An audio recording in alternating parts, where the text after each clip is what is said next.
Hey guys, thank you for stopping by here at Comic Grandma. This is going to be an entry for Chris Propfe's 200 subs contest. So he asked some really great questions. I've started to follow him on Instagram and he posts amazing stuff on there as well.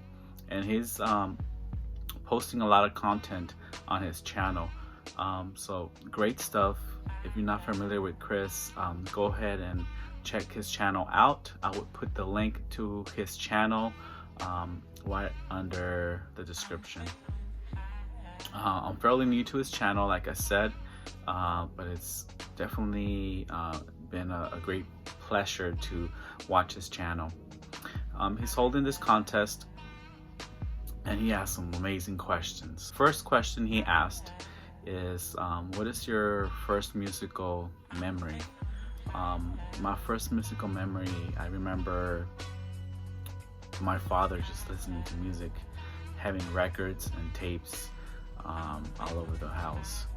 I remember when we moved to the US, my dad left his collection in Mexico.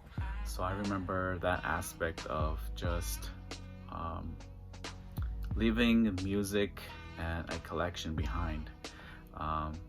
So that's something that's always been imprinted in my visual memory. I remember also listening to probably Pink Floyd's Dark Side of the Moon. That's probably the first kind of music that I kind of had an emotional attachment to. Another earliest memory that I have is just listening to the music from church.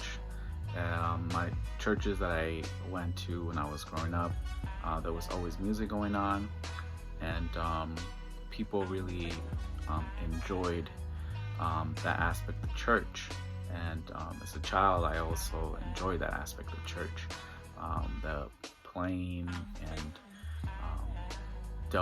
diving into the music was one of the things that I really loved about church. Another aspect is that's probably one of the things that drew me to music even more, and even to play an instrument. Just watching the people who were in the front just playing music. So it's almost like having a concert every time you were going to church, which was when I was growing up, maybe 2 or 3 times a week. So basically having a concert 3 times a week. So those are my earliest memories that I can remember. The second question that Chris asked was, what song would you sing in karaoke? And as many of you guys know, I have a son. He is now 15 months old, and I've been really enjoying learning new songs that my son loves. So one song that I would play at karaoke or sing at karaoke would be Baby Shark. Many of you guys may be familiar with it, so I will be comfortable singing that song since it's one of the songs that I really listen to a lot, as well as The Wheels Go Round and Round, which is one of the other songs that my son is really into now. The next question Chris asked is, show 3 desert albums that you would like to have. And for me, there's no brainer. The one album I would definitely can't live without would be this one, and I definitely would love to have this at a desert island and with the turntable. And if I were to have 3 records, this will be one of them. Pink Floyd's Dark Side of the Moon, their masterpiece.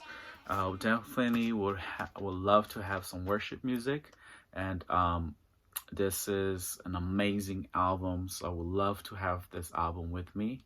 This is Elevation Worships Here as in Heaven. So this would be another album that I would definitely enjoy. I would love to have.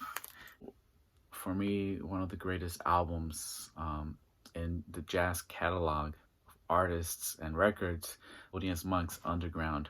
I only own this on CD, hoping to own it on vinyl at some point. But this CD has some bonus tracks on them, so it's great to have either way because of the extra tracks.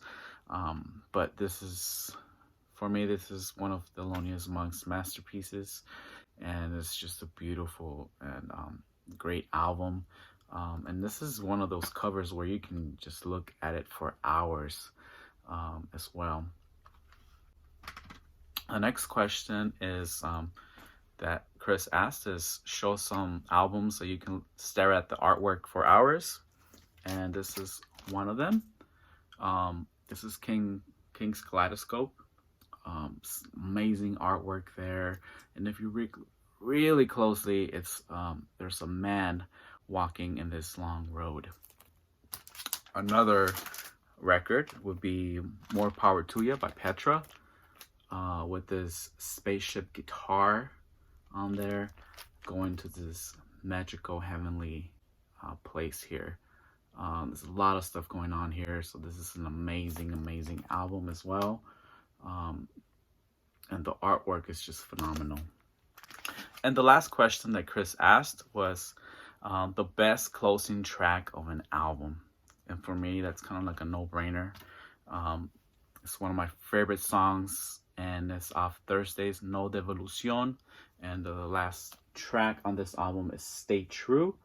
I've talked about this song in a couple of my videos, but that's just one of the greatest songs ever written. It's a 7-minute song, and this is the band's last album, and I just think that's just one of the greatest ways to end an album and to kind of close up the career of a band. So that wraps it up greatly, and also ends with a bang and ends with a great message at the end. So definitely Thursdays, Stay True. That's gonna do it for me for this entry. Chris, I've been enjoying getting to know you, and here's to many more videos and more subscriptions and years of friendship. God bless you in everything you do. Thank you everyone else for stopping by here and watching. Be in peace with yourself, be in peace with others, stay safe from the coronavirus out there. Blessings, praying for you guys, and I'll see you on the next one. Firmes y adelante. He's fat. Wow. Oh, they think we're gonna feed them. Oh, the black one's big too. I think the orange is fatter though. Look at the baby. They look delicious.